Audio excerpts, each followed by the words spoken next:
I stood in front of the bathroom mirror, the early morning light filtering through the window, casting soft shadows on my face. I felt a familiar knot tighten in my stomach as I prepared for another day with Mark.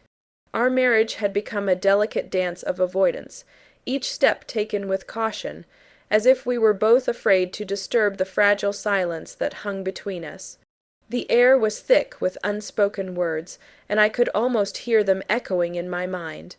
I thought back to last summer when we had laughed over dinner, our hands brushing against each other as we shared stories. But that felt like a lifetime ago. The spark that once ignited our love had dimmed, replaced by a cold distance. As I applied my makeup, I remembered the night it all began to change, the inciting incident that shattered our fragile peace. It was a Friday evening. I had just returned from a work trip, excited to share my experiences with Mark. But instead of welcoming me with open arms, he was glued to his phone, scrolling through messages from colleagues. My heart sank as I realized he was more interested in their banter than in my stories. "Can you put that down for just a minute?" I had asked, my voice laced with disappointment. "Just one more minute," he replied curtly without looking up. That was the moment I felt the first crack in our foundation. Weeks passed, and tensions escalated. One evening, after another silent dinner filled with half-hearted attempts at conversation, I finally snapped. "Mark, what's going on with us? We're not even talking anymore." He looked up from his plate, his eyes narrowing.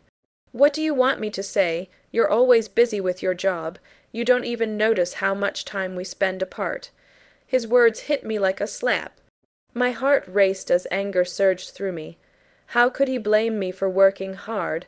I'm trying to build a future for us. Why can't you see that? The argument spiraled out of control, each accusation cutting deeper than the last. In that moment of raw vulnerability, I blurted out something I'd been holding back for too long. "I feel like you don't love me anymore." Silence enveloped us like a heavy fog. His expression shifted from anger to something softer. Was it regret? But before he could respond, I turned away, tears streaming down my cheeks. In the days that followed, I sought solace in Sarah's company. Over coffee at our favorite cafe, I confided in her about our growing rift.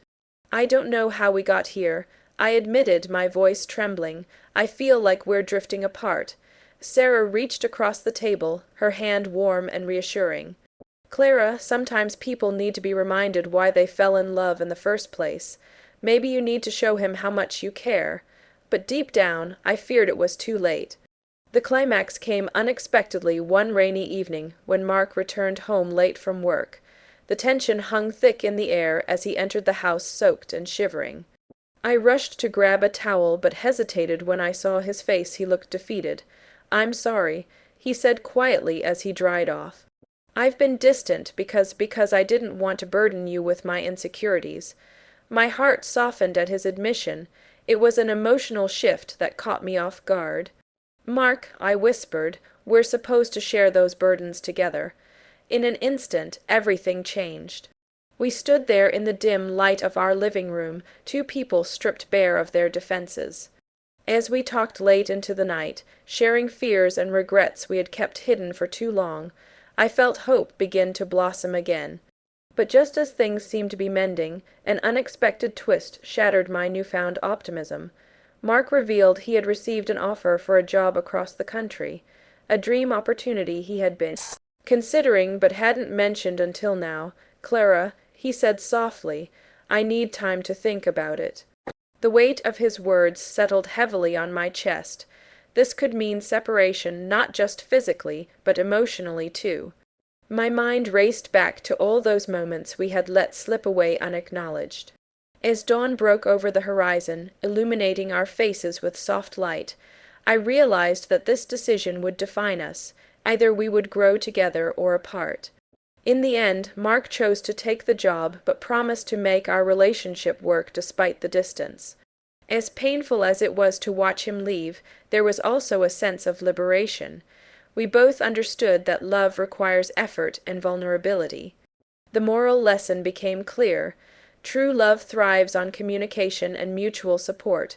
Without it, even the strongest bonds can fray and break apart. As I stood on our doorstep, watching him drive away for what felt like an eternity, I felt a mix of sadness and hope, a bittersweet reminder that sometimes separation is necessary for growth. And as life continued on without him by my side for now, I learned that love is not just about being together. It's also about allowing each other the space to grow into who we are meant to be, even if it means facing those fears alone for a while longer.